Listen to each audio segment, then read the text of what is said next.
తెలంగాణలో నేటి నుంచి గ్రూప్ 3 పరీక్షలు ప్రారంభం కానున్నాయి. రాష్ట్ర వ్యాప్తంగా 1363 పోస్టులకు నిర్వహిస్తున్నారు.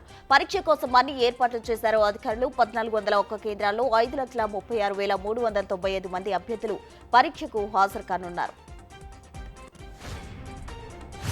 వరి సాగులో తెలంగాణ రాష్ట్రంలో దేశంలోనే అగ్రస్థానంలో నిలిచింది. వరి సాగు ధాన్యం ఉత్పత్తిలో పంజాబ్ను దాటి తెలంగాణ దూసుకెళ్లింది.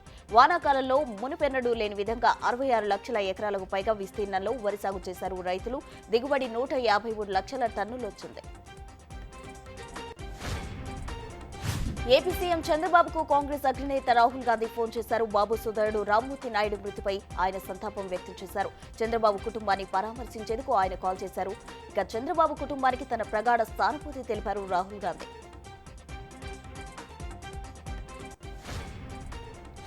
సినీ నటి కస్తూరి అరెస్ట్ అయ్యారు. హైదరాబాద్ నార్సింగ్ పోలీస్ స్టేషన్ పరిధిలోని కుప్పలగూడలో ఉన్నట్లు తెలుసుకున్న చెన్నై పోలీసులు ఇక్కడికి వచ్చి అరెస్ట్ చేశారు. బ్రాహ్మణుల భద్రతకు ప్రత్యేక చట్టం తీసుకురావాలని కోరుతూ హిందూ మక్కల్ కట్చి ఆధ్వర్యంలో చెన్నైలో నిర్వహించిన ఆందోళనలో పాల్గొన్న ఆమె తెలుగువారిపై అభ్యంతరకర వ్యాఖ్యలు చేశారు.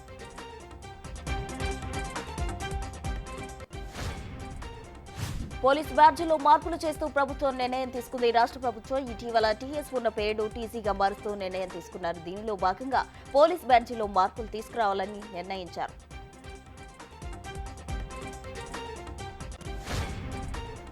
కేటీఆర్ బామ్మతి పాకాల రాజు ఫామ్ హౌస్ విషయంలో మరో కీలక విషయం వెలుగులోకి వచ్చింది. ఎలాంటి అనుమతులు తీసుకోకుండా అడ్డగోలుగా దాన్ని నిర్మించారని అధికారులు తెలిపారు.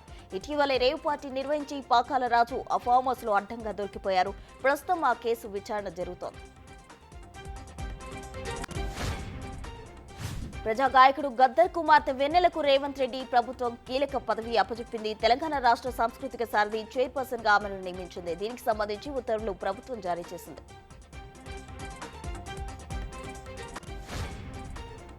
బీజేపీ బస్తీ నిద్ర కార్యక్రమంపై మంత్రి పొన్నం ప్రభాకర్ ఫైర్ అయ్యారు. కిషన్ రెడ్డి తెలంగాణ బిడ్డేనా అని ఆయన ప్రశ్నించారు.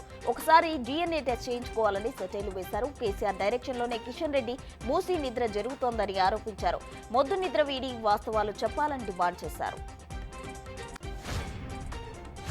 వికారాబాద్ జిల్లా కలెక్టర్ కు అదనపు భద్రత కల్పించారు. లగచర్ల దాడి ఘటనతో పోలీస్ శాఖ నిర్ణయం తీసుకుంది. కలెక్టర్ ప్రతీక్ జైన్ కు అదనంగా 2 AR గన్మెన్లను కేటాయించింది. ఉదయం కలెక్టర్ తో ఏడీజీ మహేష్ భగవత్ భేటీ అయిన తర్వాత ఈ కీలక ప్రకటన చేసింది. ఏఐసీసీ అధ్యక్షుడు మల్లికార్జున్ ఖర్గే బీజేపీ జాతీయ అధ్యక్షుడు జేపీ నడ్డాకు కేంద్ర ఎన్నికల సంఘం నోటీసులు జారీ చేసింది. మహారాష్ట్ర ఎన్నికల ప్రచారంలో 2 పార్టీలు కోడ్ ఉల్లంఘించాయని ఈసీ ఆరోపించింది. కాంగ్రెస్ అగ్రనేత రాహుల్ గాంధీ కేంద్ర హోంశాఖ మంత్రి అమిత్ షా వ్యాఖ్యలపై వివరణ ఇవ్వాలని ఆదేశించింది.